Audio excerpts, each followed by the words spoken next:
Hola, soy Ana María Saltieri. Bienvenidos a Sinvergüenza. Este espacio es para hablar sin prejuicios, sin tabúes y sin vergüenza. Con tan solo tocar una vida, he cumplido mi propósito. En este episodio de Sinvergüenza nos acompaña un joven, Juan David Guardia, que ha hecho de su vida un verdadero acto de transformación.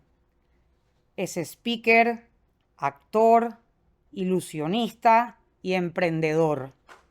Ha sabido usar cada una de sus facetas para un mismo propósito: inspirar y acompañar a las personas en su proceso de crecimiento personal.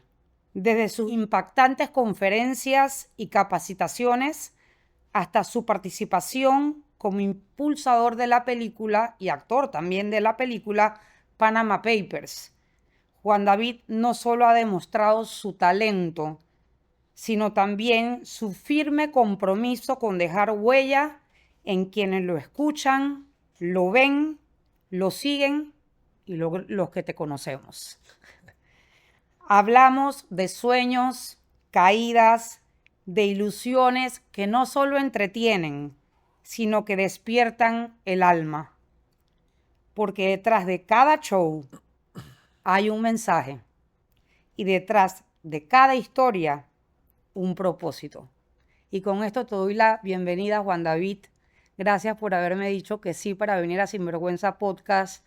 Realmente me capturó mi atención todo lo que haces. Me es sumamente interesante ver cómo conectas todo esto de ser ilusionista, actor, conferencista, emprendedor. O sea, cómo todo lo combinas y sacas de esto algo tan especial y tan único. Así que bienvenido. Nada, Marisa, la verdad que mil gracias por el espacio. Como conversábamos un poquito fuera de cámara antes de arrancar, soy fiel creyente de que estos espacios, este tipo de conversaciones sin vergüenza y realmente desde el corazón, generan un impacto y cada vez necesitamos más espacios como estos. So, de verdad, verdaderamente estoy agradecido por estar aquí y compartir un poco mi historia. Sí. Cuéntame cómo empiezas tú para crear un poquito de contexto. ¿Quién es Juan David detrás del escenario? Un niño altamente curioso. Toda mi vida he sido una persona muy curiosa desde temprana edad. Crecí en un hogar, en un seno familiar donde el arte estaba muy presente, donde la lectura estaba muy presente. Mi bisabuela era escritora y poeta, primera mujer en ser embajadora en Latinoamérica, una mujer brillante, y siempre crecí con esta idea alrededor y rodeado de mujeres, por cierto. Mi familia en Panamá, mi familia es de Ecuador y de Panamá. Yo soy el único hombre en mi familia, entonces crecí rodeado de mujeres y de mujeres a las cuales admiro profundamente. Y entonces esta idea de estar constantemente preguntándose el por qué, aprendiendo, viendo arte, me llevó a ser y a convertirme en un niño muy curioso. Y a mantener la curiosidad, que creo que es de las cosas más importantes, porque por alguna razón, si vemos a los niños todo lo preguntan, todo lo tocan, todo lo averiguan. Pero a medida que vamos creciendo, siento que perdemos esa curiosidad como adultos.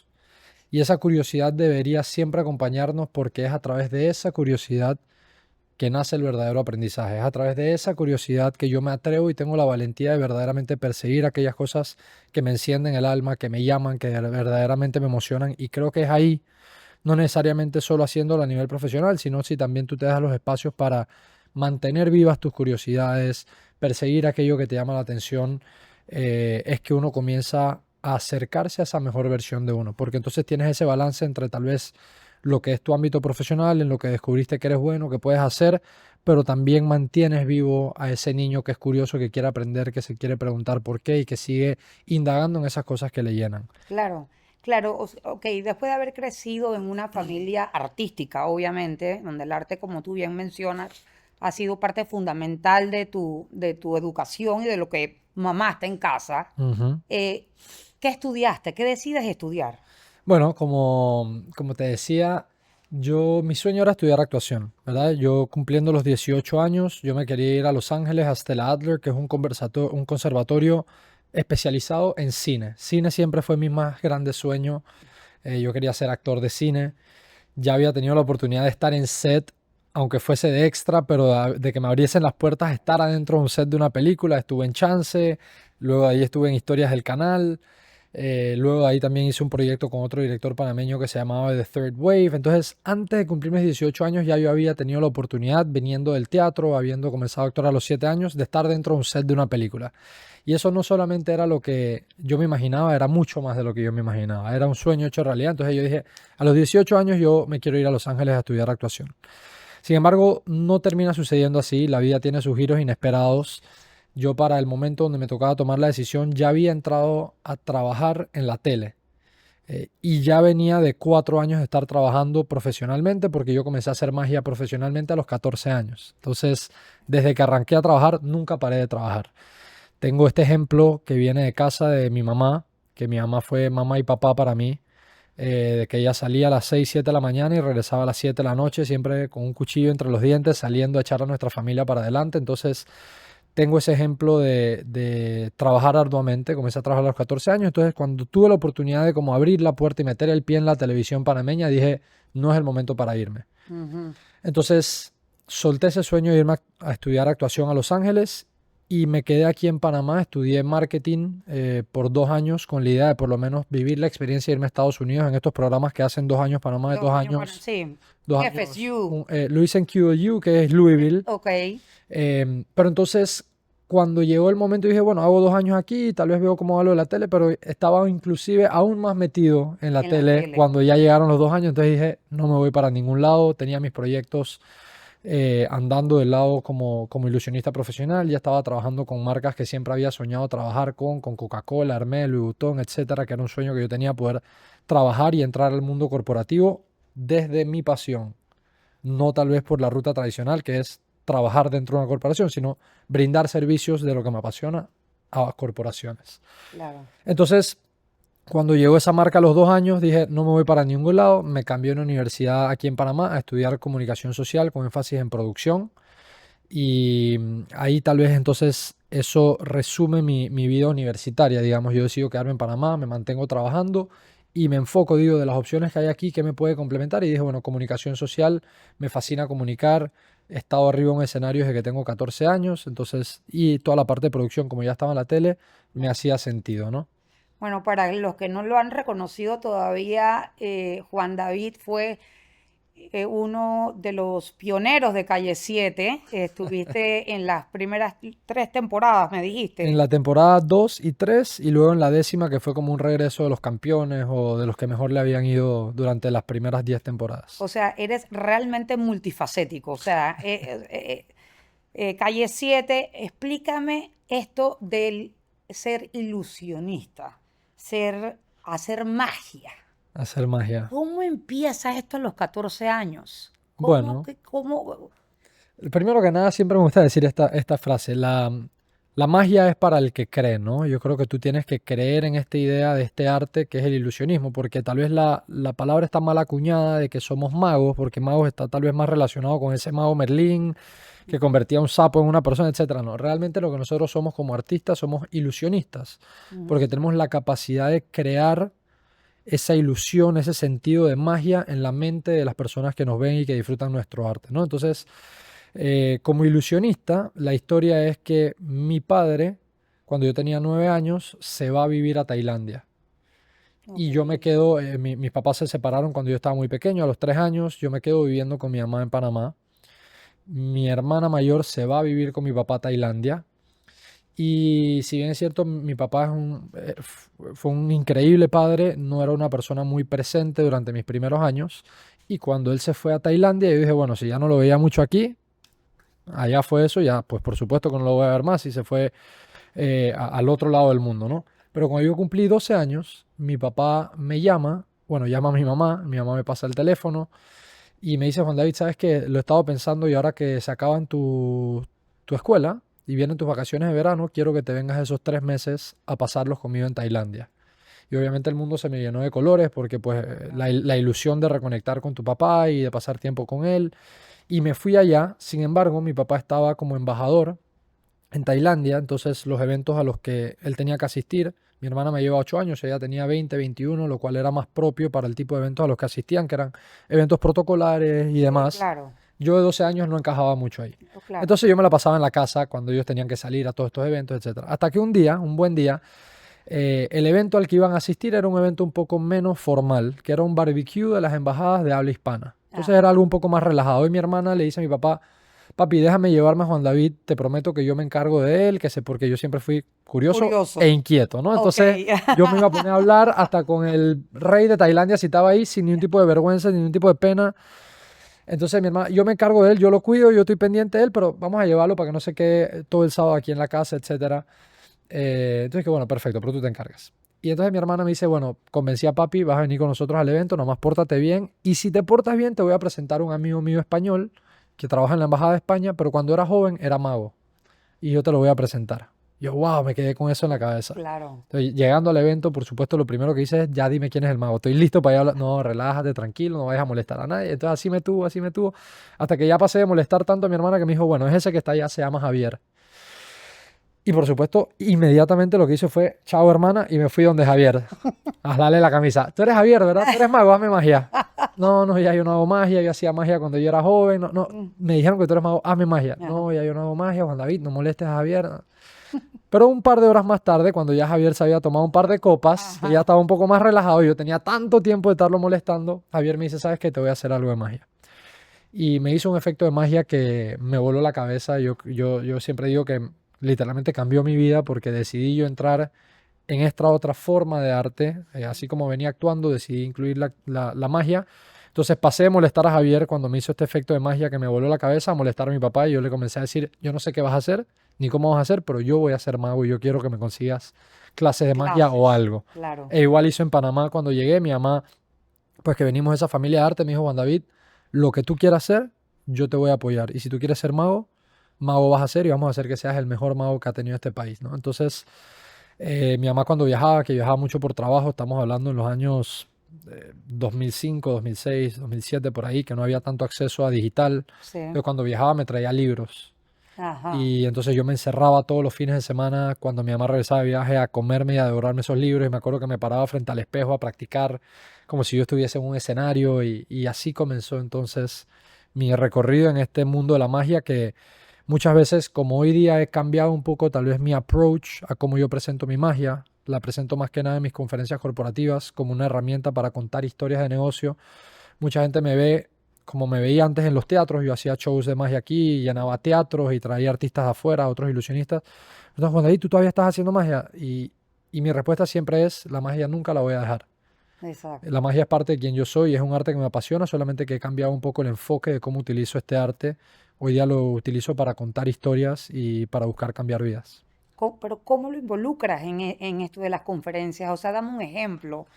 Me llama Ok, poderosamente la atención eso. em, tanto como a nivel de entretenimiento, el ilusionista, como en mis conferencias, lo que tú buscas siempre es contar una historia. Yo creo que siempre si tú buscas contar una historia, conectas con las personas, ¿verdad? Sí, sí. Entonces, hoy día la magia la he convertido justamente en eso, en una herramienta de comunicación.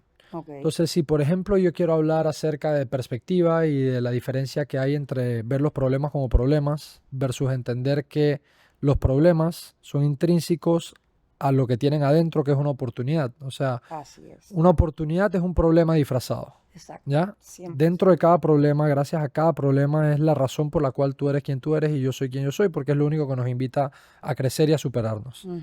Entonces, por ejemplo, yo tengo una rutina de magia en donde yo hablo acerca de perspectiva, pero en vez de solamente hablarlo, lo voy contando a través de un efecto de magia que estoy haciendo. Ok. Entonces, mientras estoy despertando esa curiosidad y ese niño interno que tú tienes, porque realmente me ha tocado trabajar en ambos lados del espectro, es decir, con YPO, que es Young Presidents Organization, que son los fundadores de estas multinacionales y empresas enormes, etcétera, que tal vez, pues, no tal vez, están en la cúspide de lo que se podría pensar de una persona en su carrera Profesionalmente. profesional, Correcto. como también adentro de las cárceles, que me meto adentro de las cárceles o adentro de los barrios, que trabajo con múltiples fundaciones. He trabajado en los dos espectros y me he dado cuenta que la magia, no importa en qué lugar tú estés de este espectro, le habla al niño.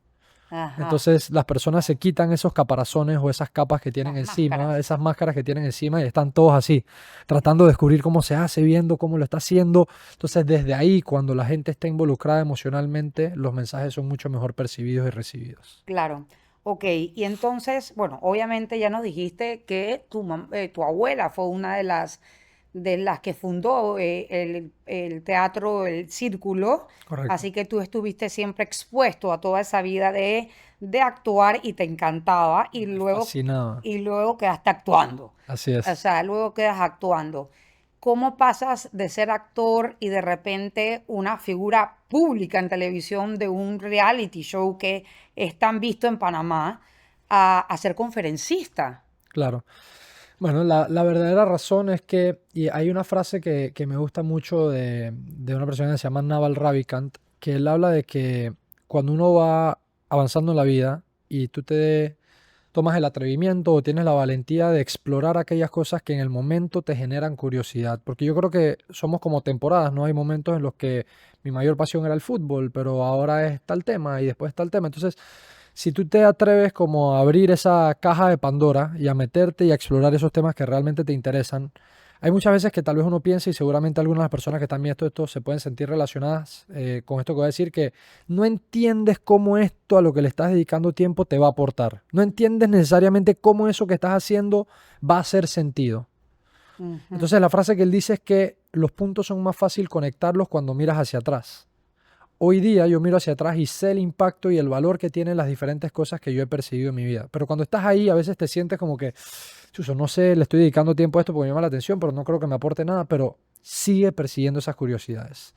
Porque luego, cuando conectas los puntos, te vuelves una persona única porque tienes muchos temas distintos que suman a eso que tú quieres construir, Ay, ¿verdad? mm. La gran mayoría de las cosas a las que le vas a dedicar tiempo, tal vez hay algunas que no hacen sentido, pero la gran mayoría de las cosas te darás cuenta después que sí le aportan valor a esa persona y sí te aportan valor para quienes con quien tú quieres servir.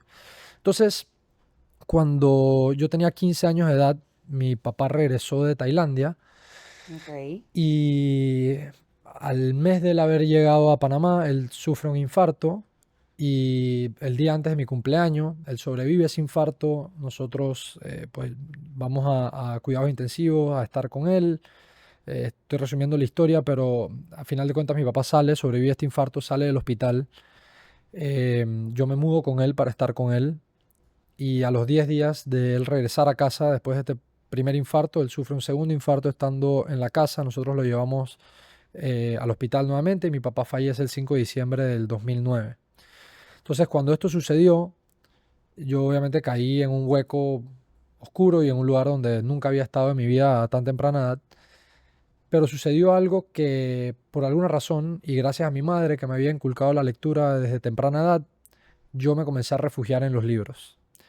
Y cuando me comencé a refugiar en los libros, los temas que me llamaron la atención o con los que me topé fue en audio con Tony Robbins, que me Ujú. cambió la vida y es una de las personas más impactantes, uno de los mentores más impactantes que he tenido en mi vida. He ido a múltiples de sus eventos ya en vivo a conocerlo a él y etcétera. Y entonces, fuera de los audiolibros que Happens to Be, una persona me regaló y comencé yo a consumir mucho eso, comencé a estudiar y a sumergirme en los libros a temprana edad, a los 15 años, que tal vez no es algo muy común, en temas de psicología, en temas de emociones, para tratar de entenderme a mí por lo que yo estaba pasando, Por tu dolor, por mi dolor y por por lo tu que yo estaba dolor. experimentando y por Claro. todo lo que sucedió alrededor de ese suceso del fallecimiento de mi padre, que me di cuenta de algo muy interesante luego cuando comencé a analizar y a pensar hacia atrás, que es curioso cómo un solo suceso puede tener un impacto tan distinto en las personas que lo experimentan. cien por El ciento suceso no cambia. No, el suceso no cambia. Es la perspectiva de cada persona dentro de la familia, cómo lo recibe. O Exacto. sea, todos vivimos una misma experiencia, pero, por ejemplo, en mi caso, en mi hogar, eh, o sea, vivimos una experiencia, yo la viví totalmente diferente a como cada uno de mis hermanos la vivieron. Ujú. O sea, y cada quien la canalizó de manera diferente, que es Correcto. ahí donde creo que está lo importante, es la manera de cómo lo canalizas. ¿Qué haces con eso? Exacto. Porque eso te puede llevar también por malos rumbos y 100%. tomar malas decisiones. Y me llama poderosamente la atención que después de que tú extrañaste tanto a tu papá, desde tan chiquito que hubo una ruptura y después una distancia física, tú vuelves y lo cuidas. O sea, eso te debe hacer sentir Sí, a ti, eh, o sea, para ti debe ser reconfortante saber que tuviste al lado de tu papá, pese a todo, hasta el último día. 100%. Yo creo que justamente de Tony aprendí y estando en uno de los eventos, él hizo una pregunta que me hizo reflexionar mucho, que dice que toda persona cuando va creciendo añora el amor de papá o de mamá. 100%, eso son las heridas de infancia. En mi caso, por supuesto, yo añoraba el amor de papá porque no lo tenía tanto como el amor de mi mamá que estuvo siempre presente, ¿no? Entonces, creo que hacer las paces con esta idea de que había recuperado la relación con él y de que lo quería de vuelta en mi vida y de que él estaba haciendo y tomando las acciones necesarias para estar más presente ahora en mi vida, Ujú. fue como un cierre muy lindo y yo agradezco enormemente el tiempo. Lo pude haber tenido 3 años, lo tuve 15 años y es una bendición haberlo tenido 15 años. Entonces creo que es un tema de perspectiva en el sentido de que más que tal vez y que pasé por ese proceso. Yo soy una persona creyente, yo de hecho fui monaguillo en la iglesia por 4 años, serví en la iglesia todos los domingos, viajé con padres a viajes a Cleveland, Ohio, que hay este lugar donde Así. hicimos todo el recorrido y demás. Entonces yo soy una Recorrido. persona muy creyente Ujú. y pasé por el proceso en donde yo por primera vez en mi vida a los 15 años yo cuestionaba a Dios o sentía rabia hacia Dios porque no podía creer que cuando me lo habían regresado Te lo la vida quito. me lo quitó, ¿no? Pero sí, es esto de que cuando eso sucede, entonces yo encuentro el refugio en los libros y comienzo a aprender estos temas y veía lo que estaba pasando en mi familia, vi cómo se comportaron ciertas personas en nuestra familia, vi cómo hay personas que se acercaban a cuidar y vi cómo hubieron personas que lastimaron más a nuestra familia cuando eso sucedió. Ujú. Y yo veía lo que a mi temprana edad estaba haciendo para mí a nivel personal aprender de estos temas. Entonces yo quedé en mi cabeza con esta idea de, si esto está creando este impacto para mí, y a mí nunca me habían hablado de esto ni en la casa, tal vez muy por arriba, muy superficialmente, pero nunca a la profundidad que estoy entendiendo en los libros. En la escuela jamás me Menos. habían hablado de estos temas. Ujú. En las cenas familiares no hablan de estos temas. En mi grupo de amigos no hablamos de estos temas. Yo en ese momento sentí como este llamado de, yo creo que si yo comparto estos temas, yo creo que si yo uso mis habilidades de como comunicador de estos temas, puedo tal vez cambiarle la vida a alguien o puedo tal vez tener un efecto similar del que tuvo en mi vida personal aprender de estos temas. Entonces ahí nace en mi cabeza esta idea de mezclar mi capacidad de estar en un escenario con los temas que me apasionan y comienzo entonces a buscar espacios en donde yo puedo llegar a introducir estos temas a los espacios corporativos. Increíble, me parece sumamente increíble y me parece enganchador. O sea, me parece fascinante para las empresas tener esta oportunidad de brindarle eso a sus empleados y creo que son espacios necesarios, Súper necesario. sumamente necesarios y sanos, es saludable, porque creo que la parte humana la estamos perdiendo mucho. Este mundo de las redes sociales, ya estamos como mecánicos en todo.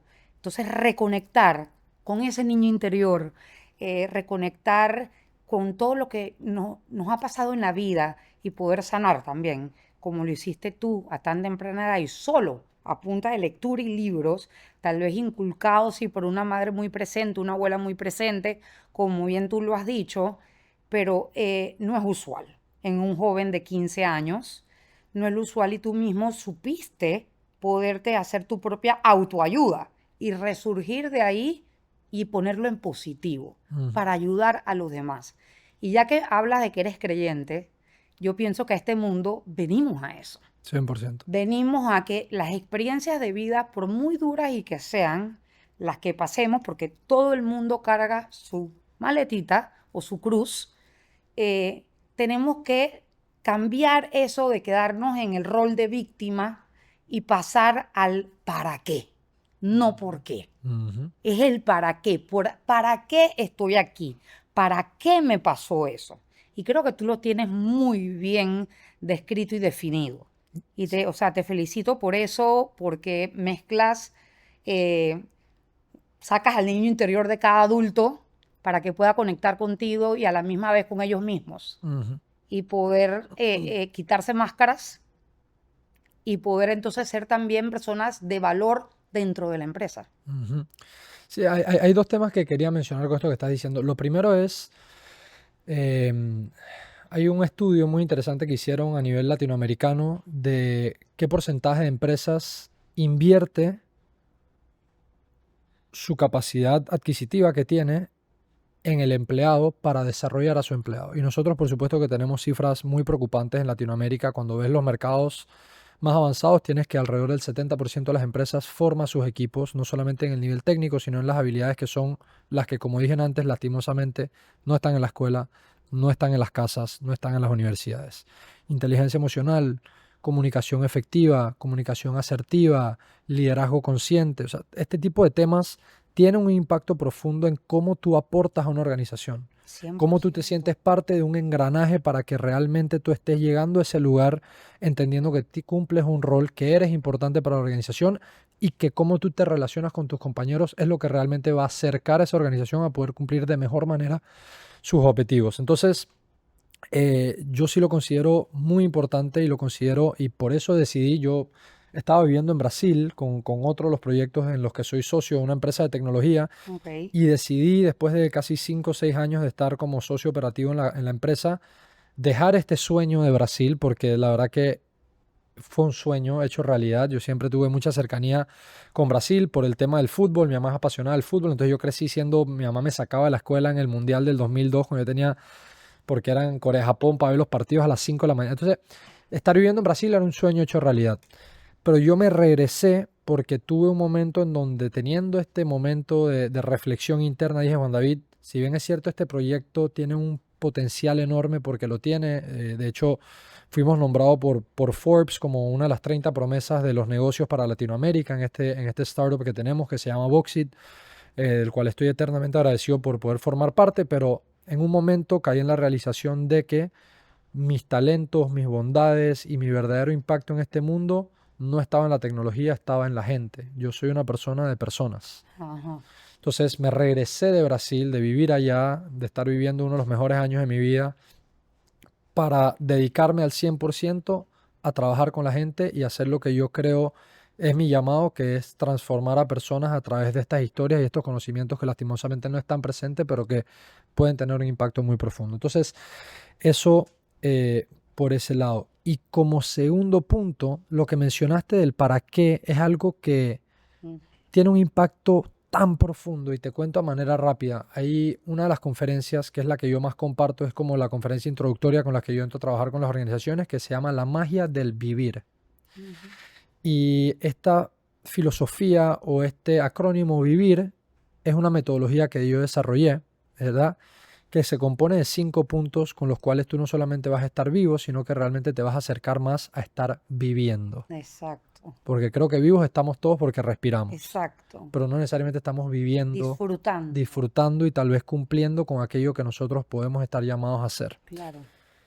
Vencer nuestros problemas, iniciar cada día con gratitud, visión clara de tu misión y para qué, y no por qué, sino y para qué, ¿verdad? Inicio, no un final, que es un tema de mentalidad.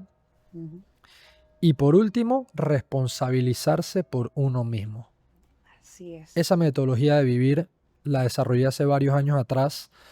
Y en la parte de misión clara y para qué, lo que sucedió es que cuando pasa lo de mi papá, y yo me acuerdo estar sentado en el mismo balcón del apartamento donde él había regresado a vivir, donde yo estuve con él un par de noches anterior dándole gracias a Dios porque había salvado a mi papá. Exacto. Estábamos juntos en la madrugada solos, él y yo, y me acuerdo que en un momento nos quedamos callados y yo solamente miraba, era un balcón, el piso 40, y yo miraba hacia el cielo y yo me acuerdo que internamente yo decía: gracias Dios, gracias Dios, gracias Dios, porque me diste la oportunidad de darle vida a mi papá cuando ya él estuvo flatline, lo trajiste de vuelta y gracias por esa oportunidad. 10 días más tarde él fallece. Yo me acuerdo que por primera vez en mi vida yo siento rabia hacia Dios y yo me sentaba ahora en ese mismo balcón, pero solo, y solamente cuestionaba a Dios y preguntaba por qué, por qué, por qué, y sentía rabia, y cada vez que decía por qué, solamente mi mente iba hacia el pasado. Porque mi papá fumaba mucho, porque no se estaba cuidando, porque trabajó muchas horas entre Tailandia y su empresa de Panamá, por qué, y hacia atrás y hacia atrás y atrás. Hasta que en algún momento, como a los 3 días de estar en ese balcón, llorando y cuestionando y con rabia hacia Dios y saliendo en la madrugada algo pasó y no sé cómo fue, no sé quién me lo dijo, no sé cómo llegó a mi mente y paré de decir por qué y dije, ¿para qué? ¿Te cuento quién fue? Dios. Y, Mm. y entró a mi mente estas dos palabras que me cambiaron la vida, que fue ¿para qué? Y en ese momento literalmente yo, te lo cuento como si estuviese ahí, en ese momento sentí que un peso se me fue de los hombros, mis hombros se relajaron. Y en ese momento comencé a construir una historia que era mucho más empoderadora hacia mí, porque comencé a construir hacia adelante, Claro. para que madurase más rápido, para que cuidase de mi hermanita de 3 años que había quedado sin su papá, para que comenzara a trabajar ahora de una forma más dedicada y diligente y ayudase a mi mamá en la casa. Entonces comencé a construir una historia de que para esto sucedió. Agradezco el tiempo que tú me diste, porque pudo haber sido menos tiempo, así que me voy a llenar de agradecimiento, no de expectativa de que yo tenía que tenerlo más tiempo, yo quería, no, sino voy a agradecer hacia atrás y voy a comenzar a construir el para qué de este suceso. Y eso literalmente me cambió la vida. Y eso es un mensaje que poderoso y que creo que es uno de los mensajes con los que quiero que todo el que nos escucha se quede, que nunca es por qué, sino para qué. No importa la religión que profeses, en nuestro caso, pues profesamos la misma fe, eh, pero es el para qué. Y yo creo que todos estamos destinados a tener eso en la vida, ese para qué, porque todos tenemos una historia que contar. Así que toda historia tiene ese poder de conexión, como tú me lo dijiste antes de empezar a grabar, los sentimientos, algo universal. O sea, es un Ujú, idioma universal. ujú. Entonces ahí conectamos mucho con la gente, ¿no? Y creo que por eso también Sinvergüenza ha tenido tanto éxito, porque precisamente es muy humano. Y eso se nos había olvidado un poco y ya era hora de quitar esos tabúes y esos mitos. Y me parece súper interesante que cada vez tengo invitados hombres más jóvenes en esto, haciendo esto de crecimiento personal, como te mencioné anteriormente, estuve aquí con Ernesto Calvo y también está haciendo lo mismo y me parece que es maravilloso, porque viniendo de jóvenes, hablándole a gente joven, llega aún más. Porque si no te van a decir, ah, ya viene esta vieja con su retórica, o sea, literal, no sé, como que, ay, qué pereza, qué aburrido, pero cuando es de joven a joven o de joven a adultos, eso deja mucho que decir, o sea, mucho que decir y la verdad es que, wow. Antes de terminar, es una pregunta que tengo que hacer. Sé que acabas de actuar y acaba de salir la película que todos los panameños tenemos y es obligatorio que ir a ver, que es la película sobre Panama Papers. Así es. Quiero saber cómo quedas tú involucrado en todo el tema y quiero saber cuál fue tu experiencia, por un lado, y por otro lado, desde tu actuación y todo el conocimiento que adquiriste sobre el tema que pasó en Panamá, ¿qué te llevas? ¿Qué reflexión te llevas? Sí. Bueno, lo primero, hablando de Papeles, que es la película de la historia de los Panama Papers, pero contado desde el punto de vista de nosotros los panameños, porque habían hecho una película que fue terrible, súper Sí. amarillista y súper muy mal contada, la verdad, que hizo Hollywood. Esta película es contada desde el punto de vista de Panamá y del daño que le hicieron a nuestro país injustamente, que creo que es una de las palabras más importantes en este relato. So, contando un poco de eso. En efecto, tuve la oportunidad de estar y ser parte de esta producción, que es una coproducción panameña con España, dirigida por Arturo Montenegro, a quien admiro profundamente, Andri también, y todas las personas que están detrás de este proyecto que lo lograron llevar a vida, no solamente llevar a vida, sino armar un cast tanto internacional como local llenísimo de talento para contar esta historia de la mejor manera posible. Yo llego ahí porque desde temprana edad comencé a actuar a los 7 años, luego hice algo de teatro, luego tuve la oportunidad de estar en set, como te dije, con primero papeles como extra, luego Wow. figurante, luego tenía una línea Ujú. y Papeles cumple o vendría siendo la séptima película en la que yo participo. Ok. Este año estoy por salir en 2 películas más, así que todo el mundo al cine, le esperamos su apoyo por allá y con Papeles que está actualmente, si eres panameño aparte es una temática que deberíamos conocer como panameños por lo que nos hicieron y como dicen, conocer nuestra historia para que no se repita. Y básicamente en Papeles lo que sucede, yo soy, mi papel o mi personaje se llama Tomasito, yo era el mayordomo que había dentro de esta firma, que obviamente la firma está representada de forma ficticia en el sentido que no se llama como la firma actual, Claro. pero representa toda la historia, ¿verdad? Ujú, Y es ujú. contada desde el punto de vista de esta abogada, que era la directora legal que existió, de qué sucedió y cómo sucedió todo. Y a manera de resumen, para las personas que están viendo y escuchándonos, los Panama Papers fue un ataque medido y creado específicamente para lastimar a Panamá en su crecimiento que tenía en la capacidad de crear sociedades offshore, que es un proceso que se hace a nivel mundial. Ujú. Existen lo que las personas conocen entre comillas como los paraísos fiscales, en donde ciertas ciudades del mundo tienen la capacidad de estructurar estos vehículos legales para que las personas puedan tener esas compañías, dentro de las cuales tienes Estados Unidos con Delaware, Ujú. tienes a Europa con Mónaco, tienes las BVI que son de British Virgin Islands, tienes Islas Caimanes, Caimanes. tienes Panamá, ¿verdad? Entonces, en todos estos lugares que he mencionado y un par más, puedes crear estas estructuras legales, que era un negocio completamente kosher, Legal. transparente, legal, ¿verdad? Correcto. Pero happens to be, sucede que Panamá tiene esta firma, ¿verdad? Que era Mossack y Fonseca, que comienza a irle muy bien en este negocio. Ujú. Y pasamos entonces de ser un país que estaba entrando en el negocio a dentro de un par de años convertirse en la segunda firma más grande del mundo En el de negocio. hacer este negocio. Ok. Y por supuesto que si la segunda firma más grande del mundo está en tu país, los ojos comienzan a girar hacia tu país, porque bueno, tal vez no lo haces con la segunda, pero tienes un montón de otras firmas panameñas. Entonces Panamá estaba acaparando mucho de este negocio, que por supuesto que era un negocio de millones, de millones, de millones de dólares. Ujú.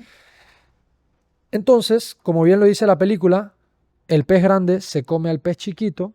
Cuando se dieron cuenta que esto estaba sucediendo y que no había vuelta atrás o que no había cómo contenerlo, que seguramente si no lo hacían, Panamá se iba a convertir en la capital de este negocio, decidieron hacer esta filtración de documentos en donde a través de las investigaciones sí se dieron cuenta que habían cosas que tal vez eran ilegal pasando, pero no por parte de la firma, sino por parte de clientes que tenían este tipo de sociedades, así como si hubieran averiguado en Delaware, en Mónaco, en Europa, en las Islas Caimanes, eran los mismos clientes donde seguramente hubieses encontrado también un poco de este tipo de negocios que eran de dudosa procedencia. Pero pusieron todas sus energías contra Panamá. Pusieron todas sus energías contra Panamá y encima, donde viene realmente el punto que es como el punto que te deja muy claro la película de por qué esto fue un ataque injusto, porque fácilmente, y lo que en algún momento se conversaba entre estos gremios de periodistas que eran los que estaban investigando no solamente Panamá, sino a nivel mundial, Ujú. se pudo fácilmente haber llamado los Mossack Fonseca Papers, ¿verdad? Porque fue la firma de la cual hubo la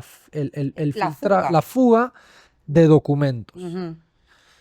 Pero ¿por qué se dice que fue orquestado para castigar al país? Porque le pusieron los Panama Papers, Tal cual. tachando a un país entero con los escándalos que estaban aconteciendo a nivel global y impactando a Panamá. Y en la película lo dicen, esto es un problema que nosotros sufrimos que por lo menos nos va a costar una década en recuperarnos. Que cuando todo esto sale a la luz en más o menos 2017-2018, eso todavía estamos Ah, a 3 años de más o menos de lo que se estimaba de poder recuperarnos y fue un golpe muy fuerte para Panamá. recuperarnos a nivel económico, pero ya en el camino se ha perdido un montón de cosas, Un montón, un montón de cosas, incluyendo uno de pérdida de vidas, o sin sea, duda alguna. injustamente. O sea, el señor Fonseca falleció. O sea, es lamentable que él no haya podido ver que lo absolvieron, digo, injustamente por 24 horas y vuelven lo recusaron. Y no quiero entrar en todo este tema de la política, pero sí, fuimos injustamente señalados por algo que es legalmente viable y que otros países están haciendo. Claro, que son los mismos países que nos metieron a nosotros en las listas negras y en las listas En- Clinton y en las listas lo otro. Hoy día hace poco conversaba con alguien que me dijo, si tú eres panameño, tú llegas con un pasaporte panameño a España y tú tratas de abrir una cuenta, ¿Qué te lío? ponen 1001 trabas. Sí, 1001 trabas. Y esto sí. debido a los Panama Papers. Entonces, sí nos vimos afectados como país, nos vimos afectados por un ataque mediático e injusto contra nuestro país. Ujú. Y también recoge la parte muy humana de la historia porque te muestra cómo las personas que eran parte de la firma lo perdieron todo. Sus casas, muchos sus relaciones fueron lo sucedido y las acusaciones que le hacían fueron causa de divorcio, Entonces hubo mucho trauma involucrado, no solamente en la parte país, macroeconómica, económica, etcétera, sino también en la parte humana, ¿no? Porque muchos quedaron tildados de eh, ser cómplices del narcotráfico, del trata de personas, Entonces es una película que trata un tema muy sensible de este país, es una película que está aparte muy bien hecha, es película, pero yo no tengo duda alguna que esa película va a terminar en una o múltiples plataformas de streaming porque está muy bien hecha, muy bien llevada, un cast espectacular, grandes actuaciones y una historia muy importante por contar. Y una historia que merece ser contada en honor a todas esas personas que fueron afectadas en ese caso. Y creo que como panameños tenemos la responsabilidad de ir a esos cines y apoyar y ver la película, porque como bien dijiste, debemos ser parte de la solución y no del problema. Y conocer la historia es la parte más importante. Pues yo, por ejemplo, todavía no puedo creer que no se ha hecho una película desde el punto de vista, desde Panamá, de lo que sucedió durante la invasión. No hay. Los niños no estudian eso en la escuela. Bueno, de hecho, te comento rapidito ahí, se hizo algo por esa línea que se llama Operación Causa Justa, Sí, sí, ¿verdad? con Elmis Castillo. Exactamente. Sí, Bueno, cómo no. ahí estuvo Elmis, estuvo Arián, yo tuve la oportunidad de estar Sí, ahí también en esa película. sí. em, y estamos comenzando como panameños a tomar el valor y a tener el apoyo, tanto público como privado, para contar, como tú dices, nuestras historias, desde nuestro punto de vista, porque es importante, porque siempre la quiere contar alguien Alguien más. más. Y no puede ser. Tenemos que hacer nuestra propia voz. Así Así es. mismo es. Bueno, Juan David, te quiero agradecer el que hayas venido hoy a Sinvergüenza. eh, y hoy confirmamos que no hace falta una varita mágica para transformar vidas. A veces basta con una palabra, una historia, una ilusión y una intención clara de dejar el mundo un poquito mejor de lo que nosotros lo encontramos.